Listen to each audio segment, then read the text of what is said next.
Watu wengi huwa nawaambia kwamba kisukari, pressure, sio homa ya ini ni kama kitambi. Kitambi kinaweza kikaja na kitambi unaweza kuondoshea mbali kabisa kwa ajili ya kufanya mazoezi na kuzingatia tu vyakula.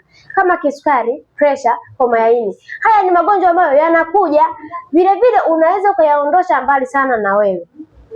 Kisukari, pressure na homa ya ini ni kama ufukara na utajiri, kwamba unaweza ukawa fukara na ukapambana sana ukawa tajiri, lakini vile vile utajiri pia unaweza kukuponyoka ukarudi kwenye ufukara. Kwa hiyo sasa, kama una changamoto ya kisukari, pressure, homa ya ini, unaweza kuondosha magonjwa haya kwa kuzingatia vyakula na matibabu ambayo yanaenda kukusaidia, kwa sababu nimekuwa nikisaidia watu wengi sana kuondosha changamoto kama hizi kwa kuwapatia matibabu sahihi ambayo yanaenda kudiri na mifumo ya mwili wake na kukaa vizuri kabisa na kuondosha changamoto zote ambazo zimesababishwa na kisukari, pressure pamoja na ini. Kama una changamoto ya kisukari, nitafute sasa hivi, kwa sababu kisukari ni kama utajiri na ufukara. Unaweza kupata kisukari leo, kesho kwa kipigilia mbali kisukari kakuachia kabisa katika maisha yako, na ukaishi bila maumivu ya kila siku, bila kuhangaika kutafuta usingizi kugeuka huku maumivu. Unaishi vizuri kama kipindi hujaugua madhara hayo. Karibu sana.